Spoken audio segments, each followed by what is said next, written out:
Mark from the States, Mark from the States, it's Mark from the United States. Good morning, good afternoon, good evening. Mark from, from where I'm at, and I'm doing fantastic. Shock. I know that's surprising to a lot of you, but I hope you are fantastic as well. I really do. This couch is here for you to sit on with me. It's an imaginary couch. It's not real, but you know what?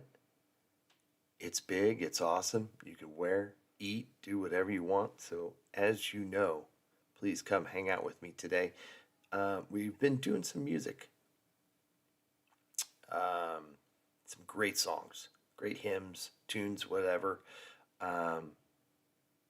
And let's see, we've done Nimrod, Jerusalem, I Vow to Thee, My Country. We've done,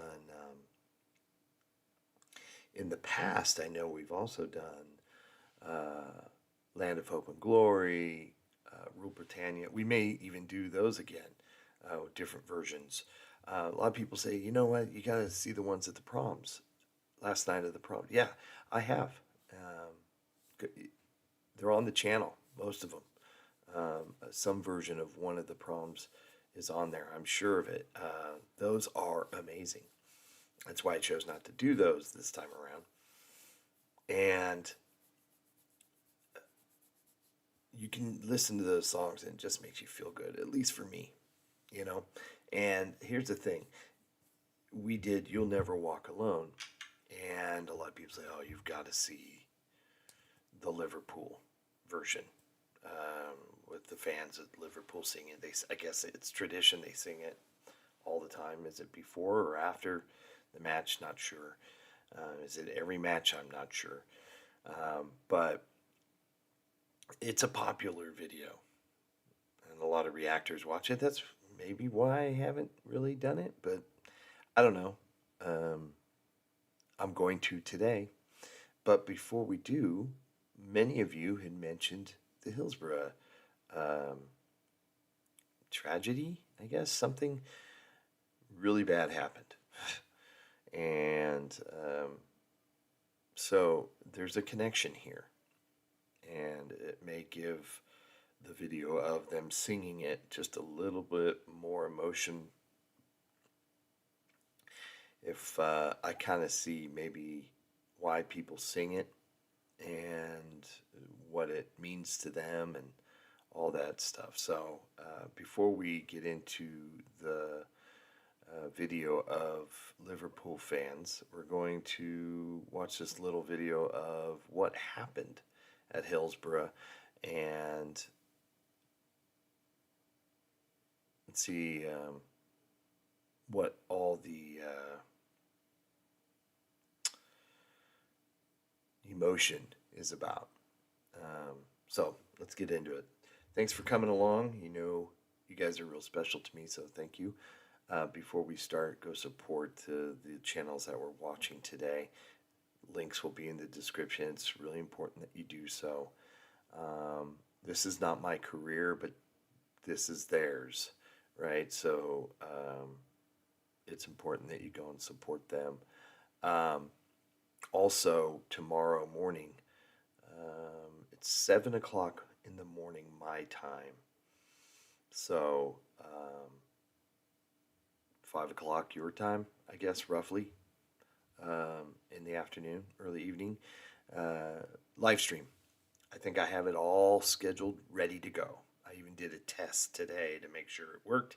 It does. I understand how it works, so it shouldn't have any problems. So I may even get on just a little bit early just to make sure everything is up and running. But if you can come by and say hello, that would be just real special. Talk about anything, of course. Anyway, let's get into today's video and find out what happened. Saturday the 15th of April 1989. The FA Cup semi-final between Liverpool and Nottingham Forest is due to kick off at 3 p.m. The match is being held at Sheffield Wednesday's Hillsborough ground. So it's Hillsborough, Sheffield. Okay, Liverpool against was it Nottingham? Nottingham Forest is who they said the match was. So this is where Nottingham Forest plays. Correct me if I'm wrong. All 54,000 tickets have been sold.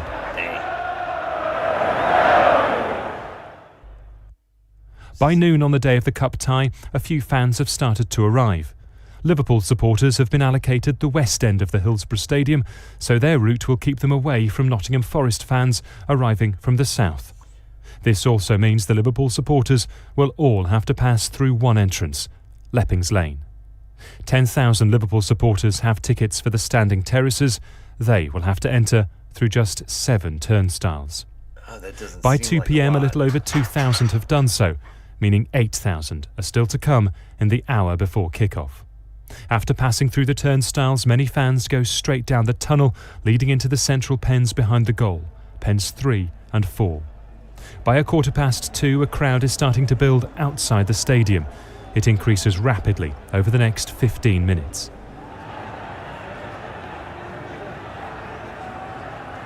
Flow through the turnstiles is steady but slow.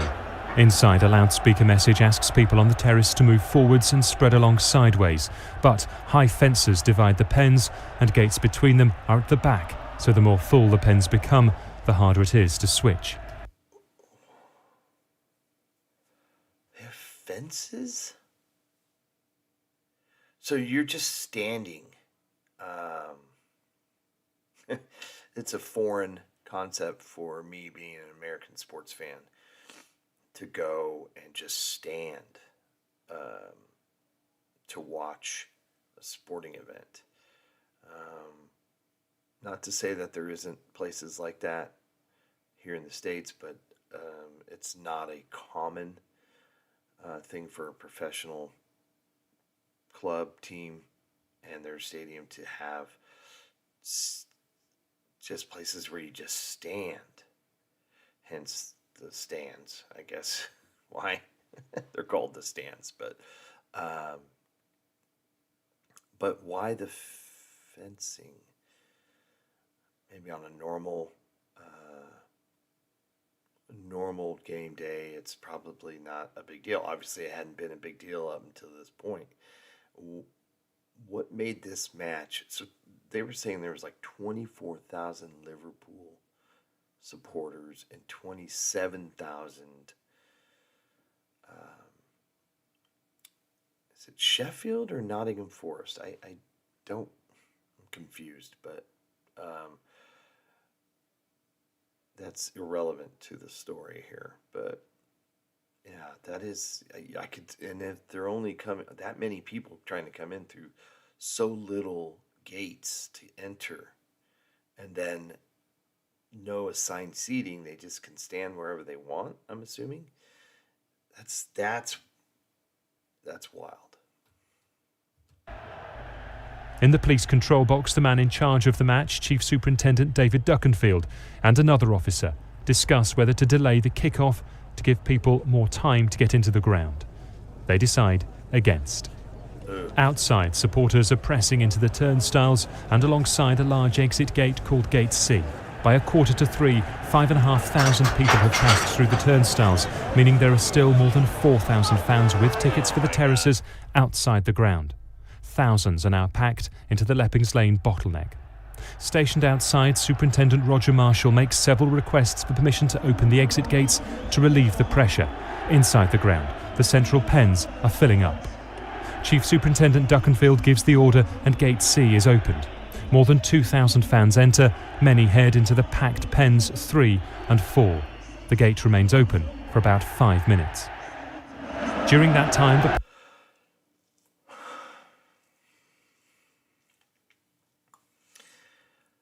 I'm sensing a lot of dread here, but just, I know it's easy to go back and go, man, we should have done this, we should have done that. And hopefully they've learned from whatever I'm about to see here. I know it doesn't end well, but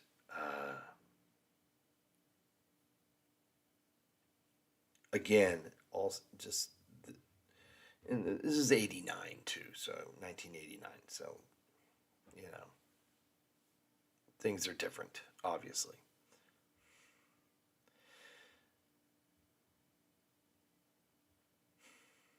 Players come onto the pitch and the crowd surges forwards. The match kicks off just before 3 p.m. The crush at the front of pens 3 and 4 is now highly dangerous. A barrier breaks in pen 3 and people fall forwards. Oh, God. It also increases the pressure on those at the front. As the crush intensifies, some fans escape by climbing over the fence at the front of the pens. Holy It becomes apparent that a disaster is unfolding and police stop the match. This is right at the beginning of the match. At 6 minutes past 3. Desperate people are lifted over the top of the fences and fans in the upper stand pull others to safety. Police try to free those at the front through the narrow gates near the pitch. There are not enough stretchers and supporters use advertising hoardings to carry the injured.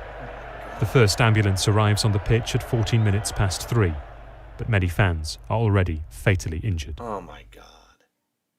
96.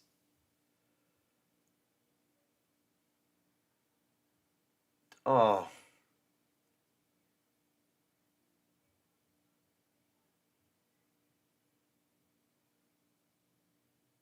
Those who died, only 14 were ever admitted to hospital.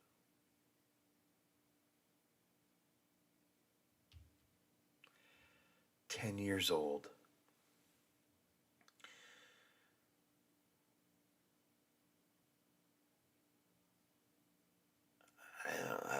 It's just so.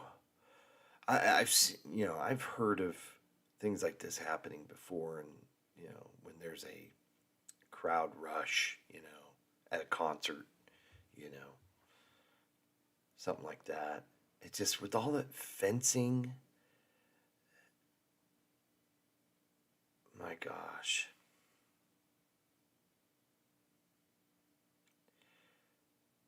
That has got to be just horrific. Absolutely horrific. Hopefully now they have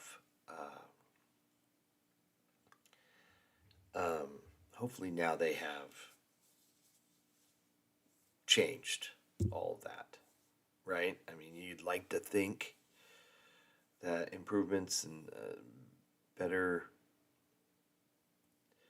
I just can't get over the standing. Now, I watched the show Welcome to Wrexham, and I do notice on that show people just standing. There's a part of the stands that people are standing.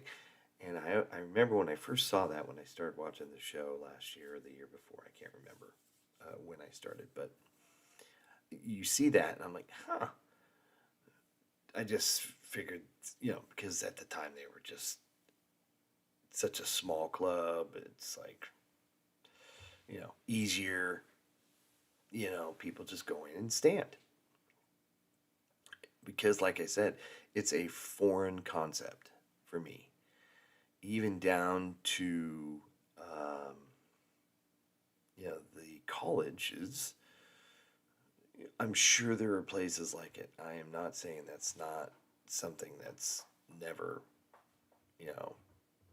that's not a thing. It's just, in my experience of going to sporting events, there might be a little section where it's like up on a balcony where you stand kind of a thing, or like San Francisco has a portion in right field for the baseball team, where you can stand to watch. But I mean, it's not like you buy a ticket and you go stand in an area as a major stand. I mean, that whole stand was standing, and I get why they call it stand. I understand. But it's just, it's hard to wrap my mind around. And then to have all the barriers there. And some of you will have to explain why that was a thing.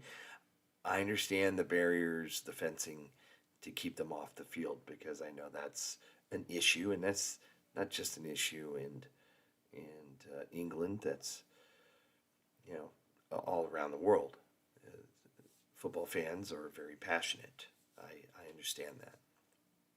It's a shame that it's like that, and I don't think it's like that in England now, right? I mean, there are. I've seen some, you know, highlights or videos of current matches and stadiums and stuff like that, and fields, and I don't see fencing. When you go to see highlights of like South America and other places, you do still see the fencing and stuff like that, but it's just so, you're wondering, wow, how did this not happen any sooner? But I'm assuming this was a real big match, hence why they had the mass amount of people. And they didn't have enough gates open to you know, get people in. And if you're going to stand, you need somebody in there to make people go down and move all the way to the left, kind of a thing. Yeah, but like I said, it's easy to sit here and critique something that happened, you know, so long ago, and say, oh, they should have done this, they should have done that. But, you know, up to that point, they probably hadn't had a problem. I'm guessing. If they did, then that's concerning that nothing was changed. But I'm assuming that there was no problem. But anyway, let's go ahead and get to why we're here. The singing of You'll Never Be Alone.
That guy looks familiar. What an unbelievable That's moment Gerard. for football in That's it. Australia. So, where were they there? Exactly. Certainly didn't look like Liverpool. Incredible, though. Resounding. Just singing it from the heart. I could see why it's a popular video to see. I could see why emotionally it can evoke so much memory and just it's a nice tribute to those. I believe they were singing the song long before the tragedy, but now singing it has that attached to it, and yeah, just tough seeing what happened. Just you wonder how something like that could happen, but being crushed to death is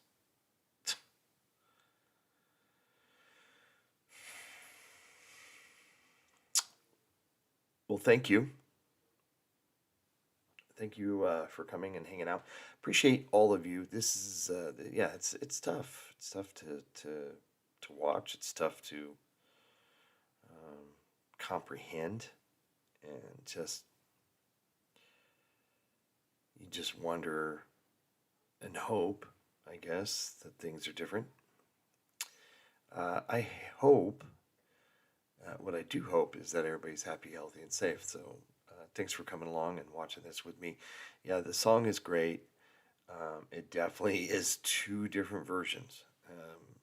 Seeing this and the one that we had done several days ago, it's completely different. So yeah, this is great. Nice tribute to those people that lost their lives back in 1989. Take care, everyone. Live stream tomorrow. Hopefully I'll get to see a lot of you. Today, Saturday, we are going to a barbecue, and we're going to do some hanging out by the pool and having some margaritas, and so it should be a lot of fun. Hopefully you have a great weekend as well, and we'll see you tomorrow. Okay, maybe later. I don't know if I'll do another video, but if not, I'll see you tomorrow. Hopefully. All right, take care, everyone. Bye. Mark from the States, Mark from the States, it's Mark. Yeah.